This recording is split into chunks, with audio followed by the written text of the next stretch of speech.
Assalamualaikum warahmatullahi wabarakatuh. Waalaikumsalam.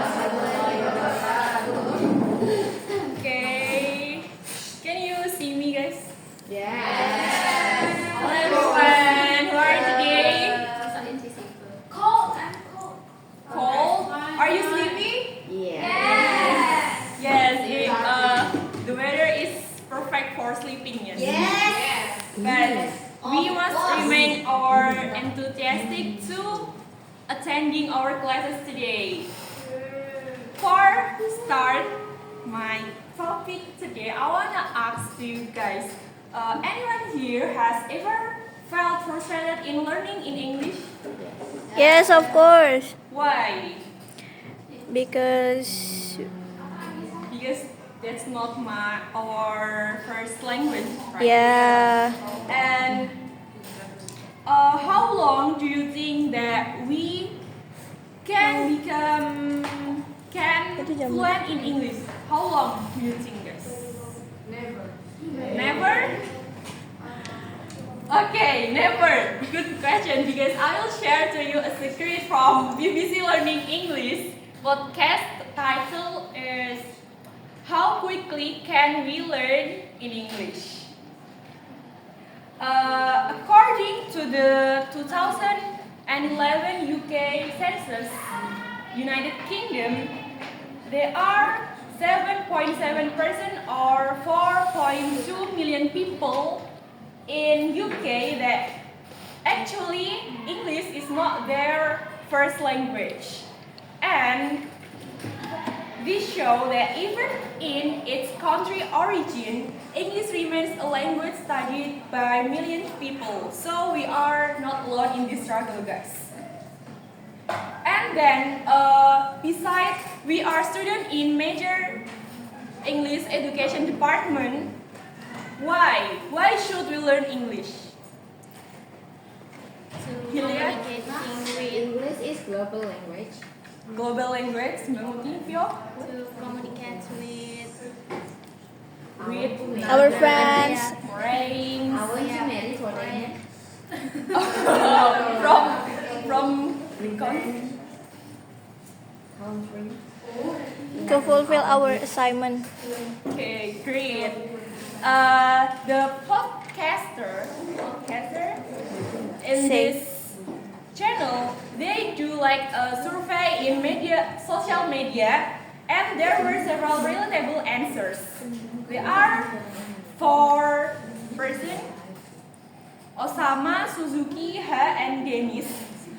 They give a relatable answer about why should we learn English. Osama said, "It's like my passport. You need it everywhere you go. When we are going to another country, we should Bring our of passport. course, yeah, we should bring your passport, and that's relate to English. English is like our global passport." And then Suzuki said, "It's an international communication tool." Beli di mana, Pio? Like Viola said that we learn English to communicate to another people in another country.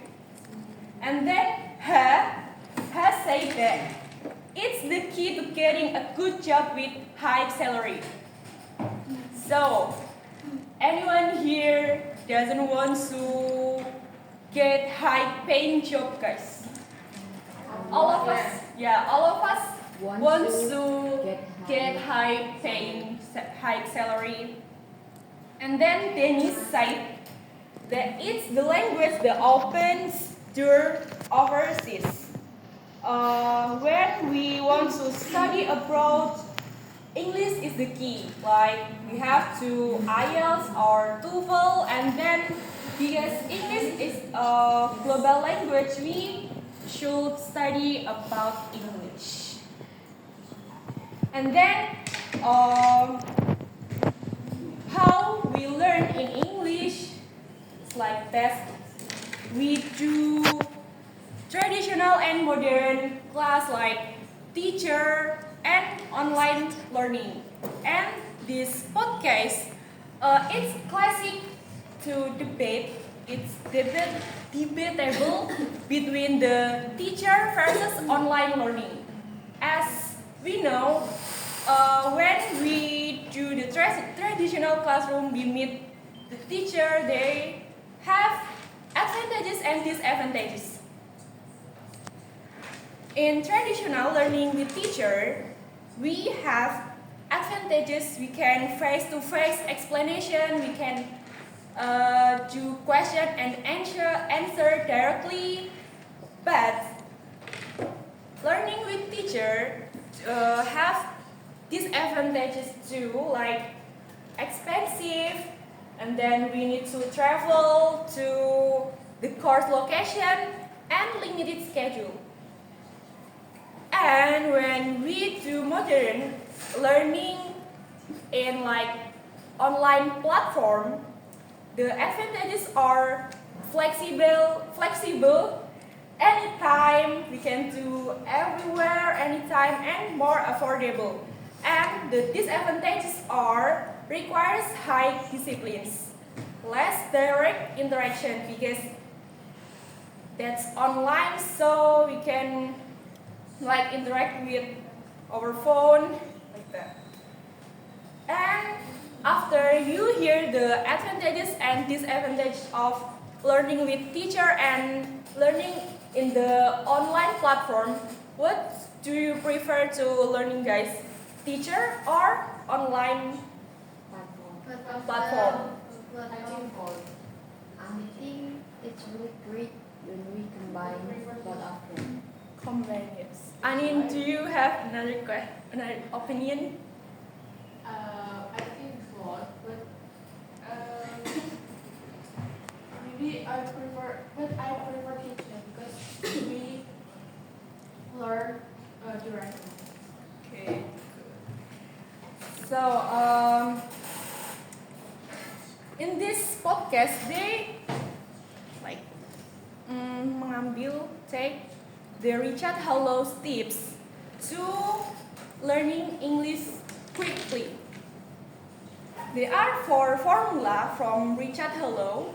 Richard Hallow, an experienced English trainer, shares his formulas for success to learn English. The first is vocabulary. The more, the merrier. Imagine vocabulary as an ingredient in the kitchen. When we have more ingredients, the more dishes we can cook. A practical example is when we know the word good, baik, good, bagus, good. That's common, guys. But when we know like the words magnificent, wonderful, excellent, fantastic, yeah, awesome. Nah, that's impressive. Not just common, but that's impressive. Absolutely. And the quick tips from Richard Hallow says, learn 5 until 10 words every day, like using flashcard or like apps like Quizlet. And the most enjoying thing is you can watch like movies or series and that put the subtitle, or when you feel like you are advanced in English, don't use the subtitle, just watching and seeing the movies. And then when we build a house like home, what the strong foundation is like cement, you know? Semen. Cement. Apa sih fondasi rumah? Semen. Yeah, the strong foundation when we learn English is grammar. Grammar is like GPS.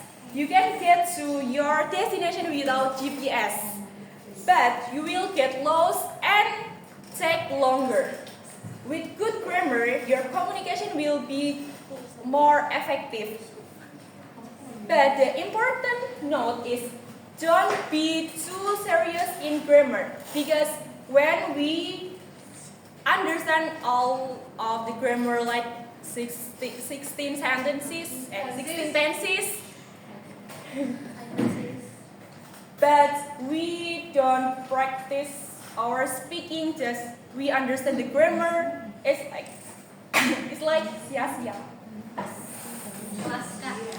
Yeah, so the important note is don't be too perfectionist.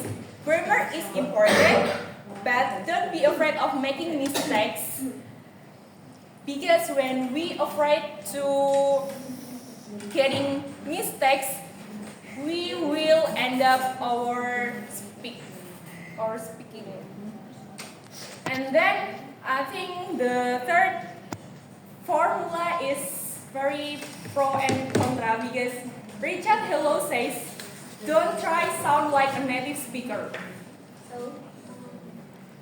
Richard Hello says it's not necessary to have native accent because what's important than which important is we have to Speak clearly. confidence and communication.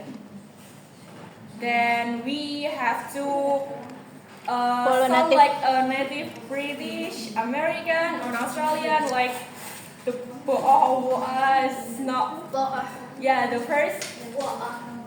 Don't do that. We just to try to speak.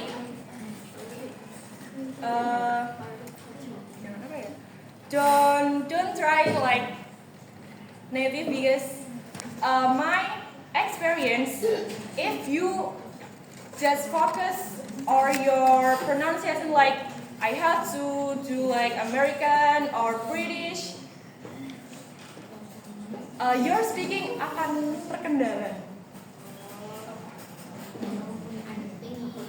Yes, and then like British, American, Australian, or even Javanese or Napaklis or Indonesian English, all are valid. The important thing is that you can communicate effectively. And the important factors to how quickly we can learn English is, of course, motivation. If we don't have motivation, yeah, we can terbawa arus. And how strong is your desire? Need you learn English just need it for work?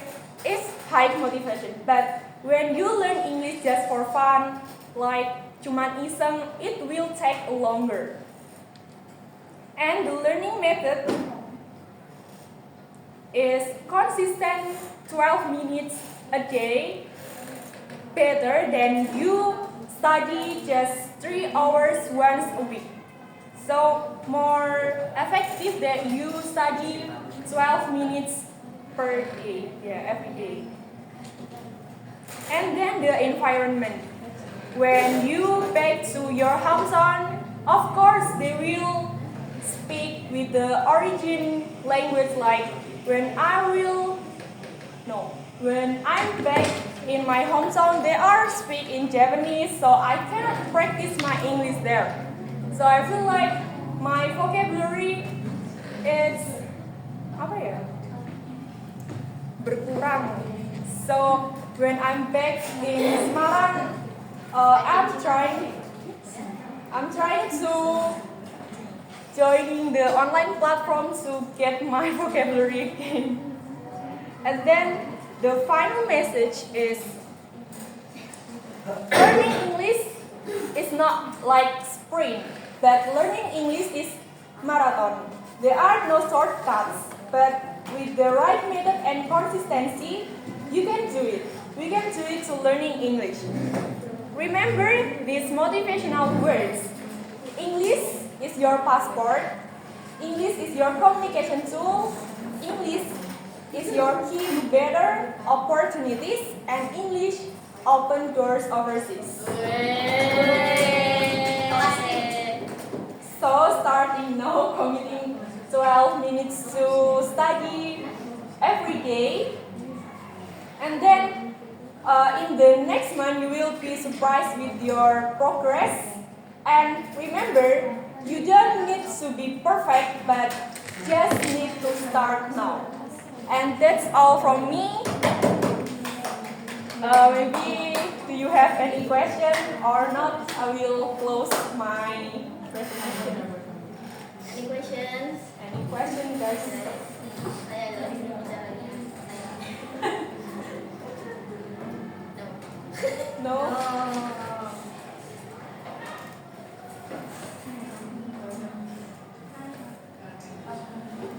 Okay, actually what's said by Mbak Naila is what is it?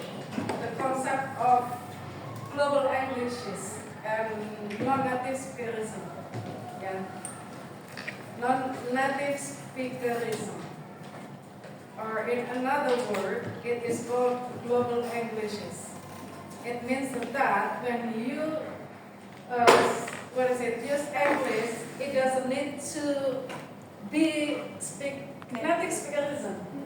To be just like native speakerism, yeah. Yeah. So just speak it.